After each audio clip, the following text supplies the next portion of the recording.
सोचो एक सेकंड के लिए। आपने कभी किसी को देखा है, कोई दोस्त, कोई फैमिली मेंबर, कोई बंदा जिसे आप जानते हो, जिसके बारे में अचानक आपको लगा कि ये इंसान बिल्कुल बदल गया है। कोई बड़ी ड्रामेटिक चीज नहीं हुई, ना वो सडनली मौलवी बन गया, ना कोई बड़ी मुसीबत आई, बस कुछ अलग था। जैसे उसकी आंखों में कुछ नया ठहरा हुआ था, जैसे वो आपकी बात सुन रहा है लेकिन साथ साथ कुछ और भी देख रहा है जो आप नहीं देख सकते। जैसे उसके अंदर की कोई शोर बड़ी मुश्किल से बंद हुई हो और उस खामोशी में कुछ और आ गया हो। अगर आपने ये कभी फील किया है तो आज की बात आपके लिए है, और अगर नहीं किया तो भी आज की बात आपके लिए है। क्योंकि जिस चीज के बारे में हम बात करने वाले हैं, थर्ड आई अवेकनिंग, ये कोई फिल्मी तस्वुर नहीं है, कोई सोशल मीडिया का ट्रेंड नहीं है, कोई अगरबत्ती और पत्थर वाला सिलसिला नहीं है। ये एक ऐसी हकीकी अंदर की कैफियत है जो हकीकी इंसानों के साथ हकीकी जिंदगी में होती है। और अल्लामा इकबाल ने, उस आदमी ने जिसे हम सिर्फ इम्तिहान में याद करते हैं, उसने इस पूरी कहानी का ऐसा नक्शा बनाया था जो आज की जदीदी साइंस भी पूरी तरह नहीं पकड़ पाई। चलते हैं अंदर। थर्ड आई के बारे में जो आम समझ है वो ये है कि ये कोई गायबी चीज है, कोई खास लोगों को मिलने वाली नेमत है, कोई अजीब तजुर्बा है जिसमें आसमानी नज़ारे आते हैं और आप सारी कायनात से जुड़ जाते हैं। ये सोचना अच्छा लगता है, लेकिन ये इतनी ऊपरी बात है कि इससे असली चीज तक पहुंचने में मदद की जगह रुकावट आती है।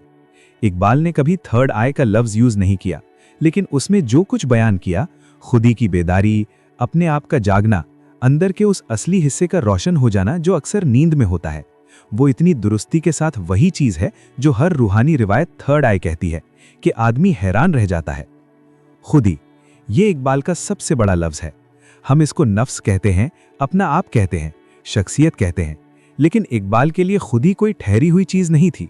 ये एक जिंदा, बढ़ती हुई और बेहिसाब इम्कानों वाली कुव्वत थी जो हर इंसान के अंदर सीट कर बैठती है, लेकिन जिसको जागना पड़ता है। और जागना मतलब क्या? असरारे खुदी में एक जगह है, और ये वो शेर है जो आपने स्कूल में कभी नहीं पढ़ा, क्योंकि ये सुकून देने वाला नहीं है। जहां इकबाल लिखता है कि खुदी का पहला कदम ये नहीं है कि आप कुछ हासिल करो, पहला कदम ये है कि आपको पता चले कि आपने क्या खो दिया है, कि आप उस चीज से कितना दूर आ गए हैं जो आप असल में हैं। और ये लम्हा, ये पहला लम्हा जब इंसान खुद को सच में देखता है, वो तकलीफ दे होता है। शायराना तकलीफ नहीं, सच्ची तकलीफ। साइंस में एक चीज है, डिफॉल्ट मोड नेटवर्क। ये आपके दिमाग का वो हिस्सा है जो तब चलता रहता है जब आप कुछ नहीं कर रहे। दिन में ख्वाब देखना, अपने बारे में सोचना, वो अंदर की आवाज जो कभी खामोश नहीं होती। तहकीक ये बताती है कि घबराहट, उदासी और इंसान की जहनी तकलीफों का सीधा रिश्ता इस नेटवर्क के ज्यादा एक्टिव रहने से है।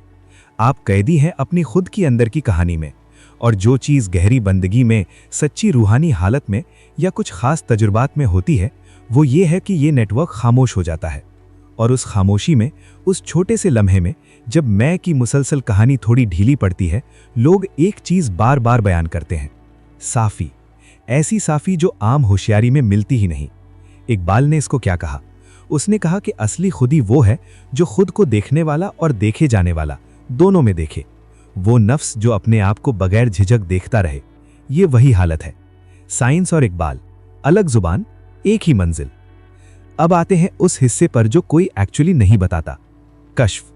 ये तसव्वुफ का वो तसव्वुर है जिसको इकबाल ने अपने सोच का दिल बनाया। कश्फ का मतलब सस्ता इल्हाम नहीं है। कश्फ का मतलब है सीधा इदराक, उस हकीकत का सीधा तजुर्बा जो आमतौर पर हमारे हवास और अकल के पर्दे के पीछे छुपी रहती है।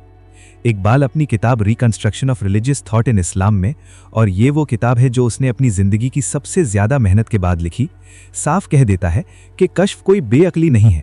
ये अक्ल से ऊपर है, लेकिन अक्ल के खिलाफ नहीं है।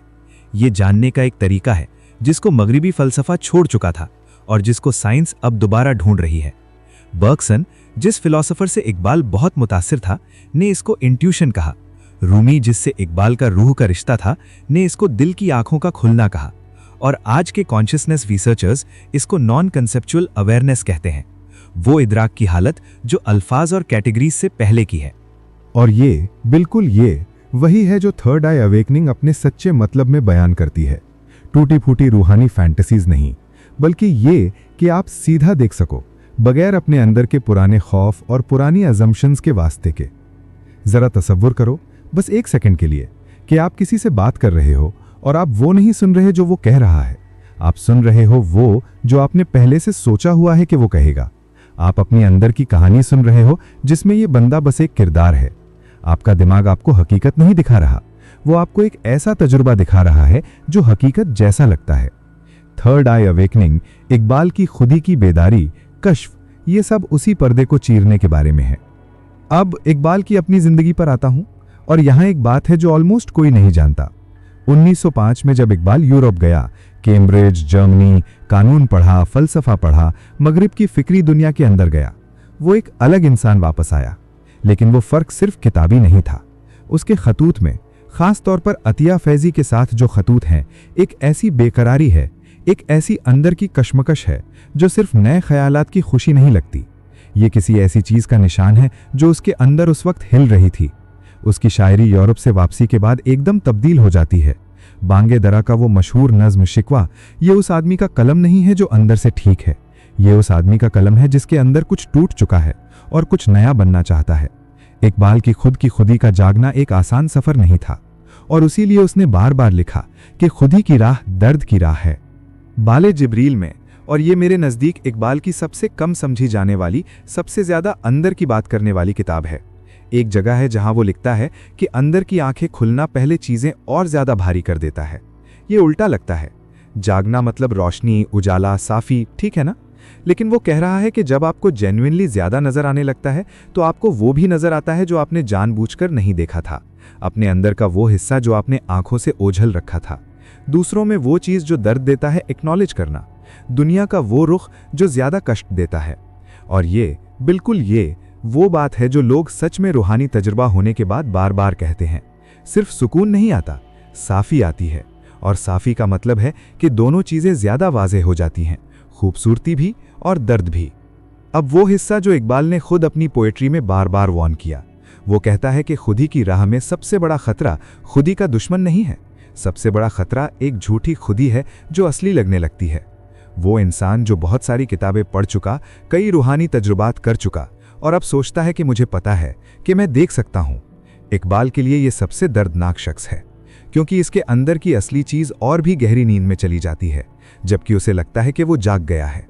इकबाल ने इसको एक जगह खुदी का बुत कहा, अपने आप का सनम, और कहा कि ये बुत सब सनमों में सबसे मुश्किल है तोड़ना, क्योंकि ये आपके अंदर रहता है, ये आपकी अपनी आवाज़ में बोलता है। तो असली सवाल ये है, थर्ड आई अवेकनिंग, इकबाल की खुदी की बेदारी मांगती क्या है? ज़र्ब कलीम में, उसकी आखिरी बड़ी शायरी में एक जगह है जहां वो सीधा कहता है कि जागना सिर्फ एक बार होने वाला वाक़या नहीं है, ये रोज़ाना का, हर लम्हे का, इरादे का काम है। वो इंसान जिसकी अंदर की आंखें खुली हैं, वो नहीं जो एक बार कुछ फील करके आगे बढ़ गया। वो है जो बार बार वही इंतखाब करता है कि मैं अपनी पुरानी सिमुलेशन में वापस नहीं जाऊंगा, कि मैं अपनी अंदर की उस शोर में वापस नहीं जाऊंगा, कि मैं अपने सुकून देने वाले झूठ में वापस नहीं जाऊंगा। और ये इंतखाब तकलीफ देह है, और ये इंतखाब अकेला करता है, क्योंकि जब आप वो पर्दे हटा देते हैं जो सबके पास हैं, तो आप उस रंग में नहीं रहते जिसमें सब चैन से रहते हैं। इकबाल ने ये जाना था, रूमी ने जाना था, हर उस इंसान ने जाना था जिसने सच्ची तौर पर इस राह पे कदम रखा।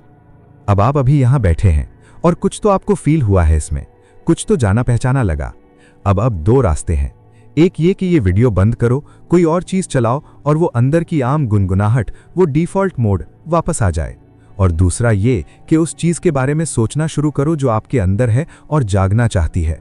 इकबाल का पूरा काम, हर नज्म, हर लेक्चर, हर खत एक ही बात कह रहा था, तू वो नहीं है जो तू समझता है, और जो तू असल में है उसके लिए जगह बनाना पड़ेगी। दर्द से, सच से, वक्त से। कोई शॉर्टकट नहीं है, कोई क्रिस्टल नहीं है, कोई वीडियो नहीं है, ये वीडियो भी नहीं जो ये काम कर दे। सिर्फ तू कर सकता है, और वो इंतखाब, बिल्कुल वो इंतखाब अभी इस लम्हे में तेरे सामने रखा है।